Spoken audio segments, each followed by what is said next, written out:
Blending is one of the most basic tasks in the professional kitchen. But there's more to blending food than many of us realize. Most chefs would agree that bigger is better when it comes to motors. And our blender, a Waring Extreme, has as big a motor as you can get before the lights in the kitchen start to dim. The design of the pitcher and the blades is critical. The blades don't simply cut the food down to size, instead they act in concert with the shape of the pitcher to compress, shear, and even cavitate the blending food. And flow is also important. A well-engineered pitcher, like the one on our Waring blender, keeps the food flowing past the blades without the need to plunge a spatula into the mix. As you can clearly see here, liquid at the top of the pitcher is being pulled down by the blades before being cut and flung out to the sides of the pitcher. This is efficient blending. A final factor is the durability of the blades.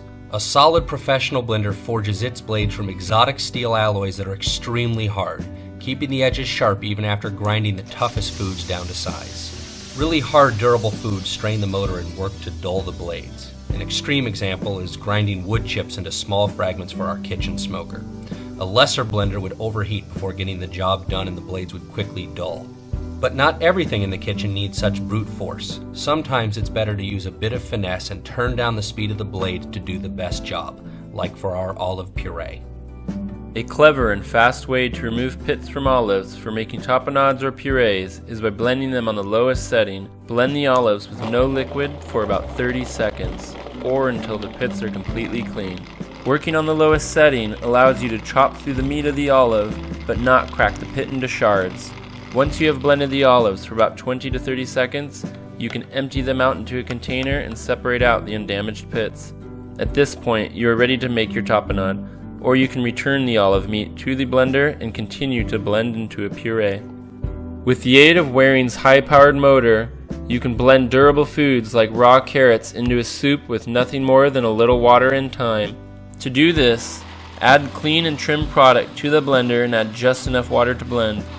Once the food begins to cook from heat created by friction, it is only a matter of minutes until it becomes a velvety smooth puree. But blenders can only puree something so fine, so blending for long periods of time will not yield an increasingly fine puree. However, the longer you blend the puree, the more the flavor will develop and change as it becomes hotter and further reduced.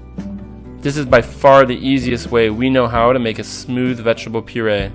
In order to blend something like peanuts, which seem very dry but contain a large amount of oil, it is important not to blend too quickly.